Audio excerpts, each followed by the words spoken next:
¿Queréis que veamos 4 trucos que yo utilizo para realizar mis propios hot bites? Pues en este vídeo os los voy a mostrar. Esta vez vamos a dejar un poco de lado la teoría, un poco, porque siempre hay algo de teoría, y vamos a ver algo un poquito más práctico, ¿vale? En siguientes vídeos seguiremos un poco con esta teoría que he visto que a muchos os resulta interesante. Así que comencemos. Primer truco. Bien, una vez que tenemos preparada nuestros líquidos con nuestro sólido y lo mezclamos, lo ideal sería mezclarlo hasta tal punto que no esté la masa completamente terminada. O sea, que sigamos teniendo una masa blanda, blandita, ¿vale? No muy excesivamente blanda, pero blanda, ¿vale? ¿Por qué? Porque esa masa blanda, lo que yo suelo hacer es la hago una pelotita, la enrollo en film transparente para que no le entre aire. Sabéis que el film transparente queda completamente pegado a lo que envolvemos, con lo cual entre el film y la masa no habrá aire, ni podrá entrar el aire.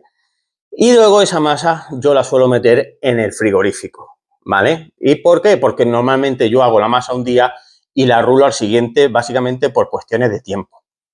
Pero si tuviera tiempo suficiente, haría lo mismo, pero en vez de hacerlo al día siguiente, la dejaría 1 hora o 2 horas reposando.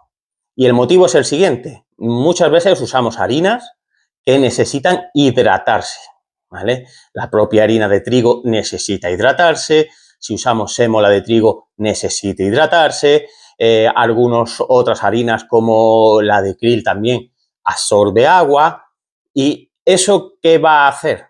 Pues que si yo preparo la masa y bien terminada y me pongo a rular, cuando termine de rular y cueza, tengo riesgo de que se agrieten las bolas. ¿Por qué? Porque si no he conseguido extraer toda la humedad de interior en el secado o lo que sea, los propios componentes absorberán humedad y hará que pueda resquebrajarse la masa. Pero independientemente de eso, que es un problema que a nadie nos gusta, otra cosa que a mí me gusta dejar la masa blanda y que repose es porque así puedo usar la mayor cantidad de líquido con el menor cantidad de harinas. Normalmente el líquido es donde tenemos la potencia, donde le echamos todos la betaína, los hidrolizados de hígado, los aminos, el aroma. Entonces, yo quiero que eso tenga el menor cantidad de harina para que se quede el hot bite más potente. Entonces, eso es un truquito que yo suelo usar y funciona bastante bien. Ahora vamos con el truco número 2. Bien, a la hora de cocer. No de cocer al vapor, sino de hervir, ¿vale? Porque si cocemos al vapor, la cosa es bastante mejor porque no lavamos el boilie y al no lavar el boilie no extraemos parte de esas sustancias o atractores que hemos añadido. Entonces, la cocción para conservar mejor las propiedades es mejor, pero tarda un poquito más, es más, normalmente no todo el mundo tiene una vaporeta y lo más normal es que los hirvamos, ¿no? Digo, los hiervamos. Bien, pues cuando hervimos los boilies en agua, yo lo que hago es a ese agua le echo sal, abundante sal. Para que os hagáis una idea, para 1 litro de agua suelo añadirle 100 o 150 gramos de sal. Cuidado, advertencia, sal marina, no sal yodada, ¿vale? Porque el yodo puede ser tóxico para las carpas. No es un elemento ni atractivo ni nada parecido. Puede ser incluso repelente. O sea que sal marina siempre. Para todo lo que usáis la sal en la elaboración de un boilie es sal marina, ¿vale? En este caso podemos usar gruesa o podemos usar fina porque, bueno, al hervirla se va a disolver y nos da un poco igual. ¿Qué va a pasar si le echamos esa cantidad de sal al agua? Al echarle sal al agua, ese agua donde cocemos, digamos que le cambiamos su densidad. Normalmente el agua es uno de los mejores equilibradores de la naturaleza. Tiende a equilibrar los sistemas. Quiere decir que si tengo agua dulce en el exterior y tengo un boilie que tiene componentes internos que elevan o reducen el pH, que elevan o reducen la salinidad o cualquier desequilibrio que tenga con el agua dulce, lo que va a hacer es extraerlos para equilibrar el sistema, ¿vale? Y entonces nos va a lavar mucho nuestra bola.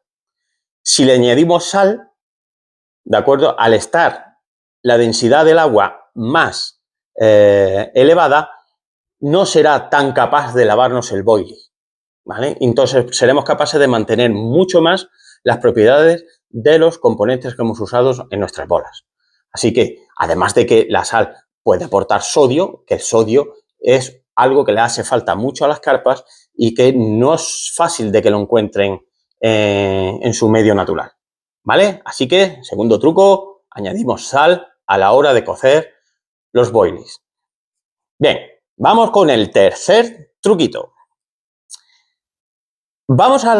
Tenemos nuestros boilies cocidos, ¿vale? Yo recomiendo siempre que el boilie no lo cozamos hasta que flote, porque podemos crear una capa impermeable, podemos hacer que todas las proteínas se coagulen, que todo el almidón se coagule, que todo el gluten se compacte y podemos hacer una piedra, ¿vale? Un boilie que se nos va a quedar firme, se nos va a quedar muy bonito, pero no va a transmitir nada al agua, ¿vale? Tenemos que tener un boilie poroso. ¿Cómo se consigue esa porosidad? Esa porosidad se consigue añadiendo partículas un poquito mayores en nuestra masa. Puede ser cañamón a medio triturar, puede ser algo de alpiste, puede ser negrillo, puede ser, pues no sé, si queréis, algunas larvas de insectos, cualquier cosa que aumente un poco la granulometría de nuestra harina.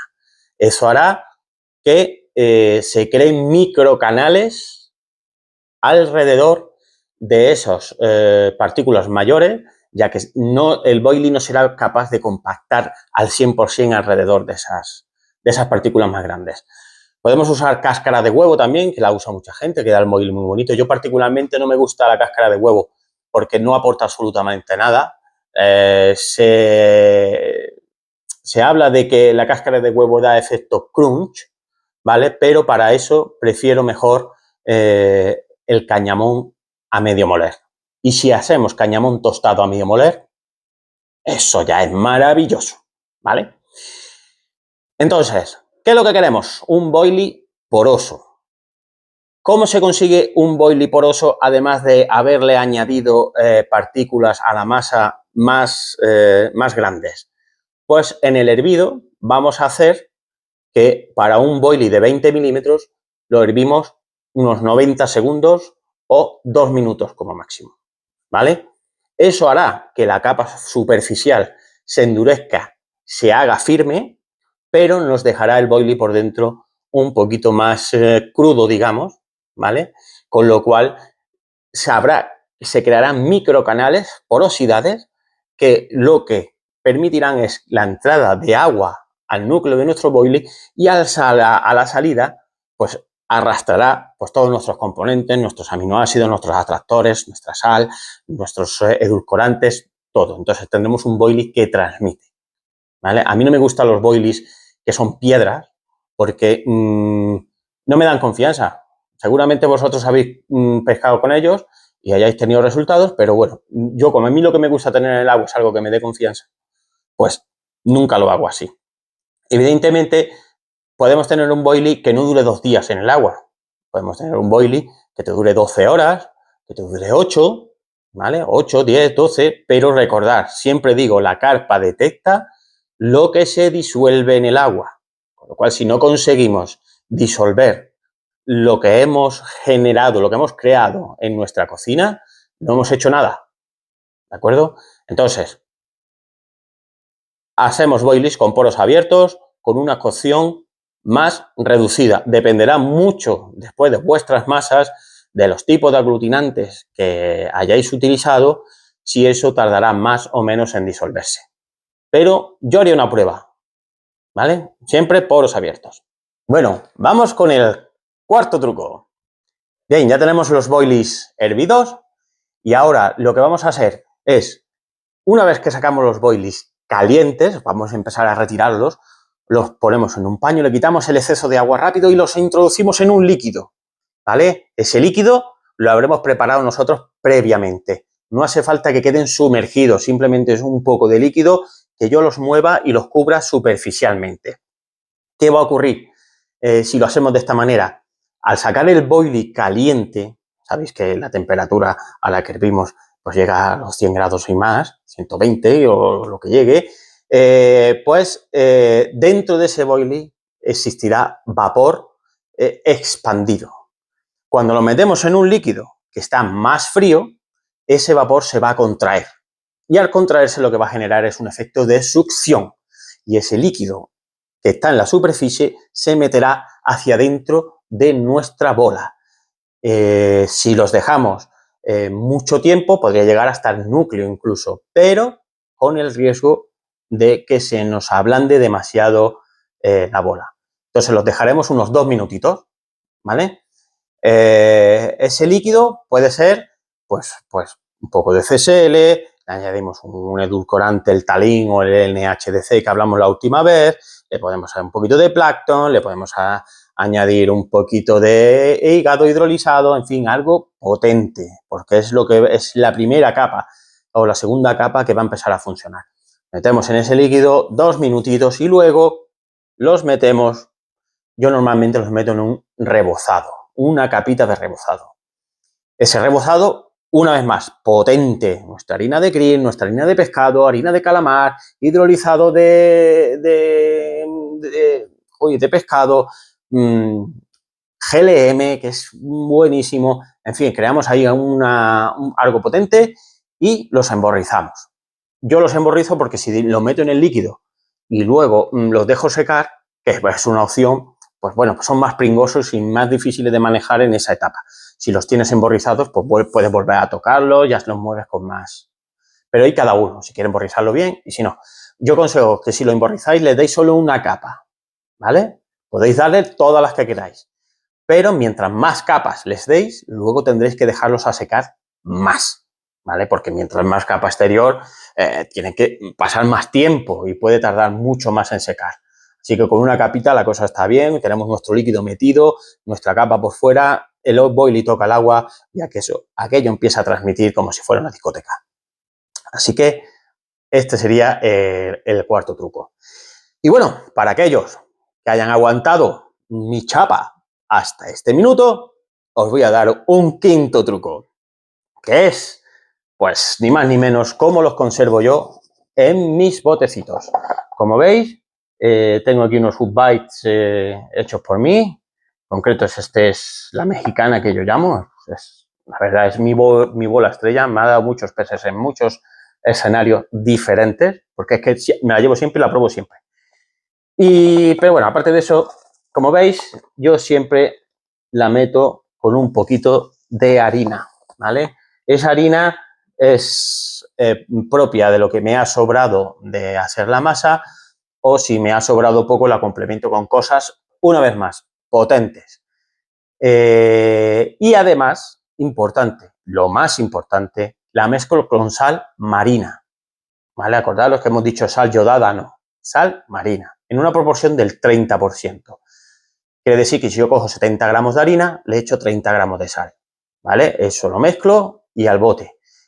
¿Qué va a ocurrir con esa mezcla? Bien, si no tenemos el boilie 100% seco, cuando la humedad quiera salir del boilie, la harina la va a absorber y la sal la va a absorber. Evidentemente nos quedará una harina y una sal humedecida, pero como la sal es bactericida, evitará que salgan el problemático moho, ¿vale? Eso es lo más importante. Si no le echáramos la sal, la humedad sería absorbida por la harina, pero quedaría humedecida y al final nos saldría el moho.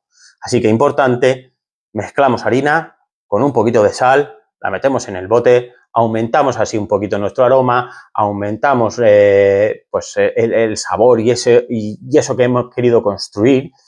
Y además, vuelvo a repetir, la sal es muy buena porque contiene sodio. El sodio, las carpas lo encuentran muy difícil en su hábitat natural. Así que también nos va a servir como un poco de atrayente. Y bueno, espero que esta vez os haya resultado interesante. Espero que probéis alguna de las cosillas y, por supuesto, estoy abierto a comentarios, a opiniones, a preguntas y, por supuesto, estoy abierto a que nada de esto funcione, no os guste y no lo hagáis, ¿vale? Estos son mis propios trucos de los que os hablo porque a mí me va bien, me ha ido bien y me funcionan. Si no, no hablaría de ellos, pero entiendo que la casuística, los escenarios de cada uno, pues esto del catfishing lo que tiene, ¿no? Que es así de bonito. Que no parece que lo mismo funcione igual en todos sitios. Así que, oye, yo intento ayudaros, intento que por lo menos tengáis más posibilidades, más alternativas y si os funciona, pues me alegraré enormemente. Y hasta aquí este vídeo. Un poquito de apoyo, por favor, que siga un poquito motivado y animado, que es esto de las redes, es duro, ¿eh? Yo no quiero hacerme famoso, ni mucho menos, pero hombre, me gustaría ver que el contenido que hago, pues os resulta interesante. Y al menos, bueno, yo me entretengo y lo seguiré haciendo. Así que, pero bueno, un poquito de apoyo siempre viene bien. Y nada más que deciros, que tengáis mucha suerte en las orillas, cuidaros mucho y un abrazo grande. Amantes del catfishing.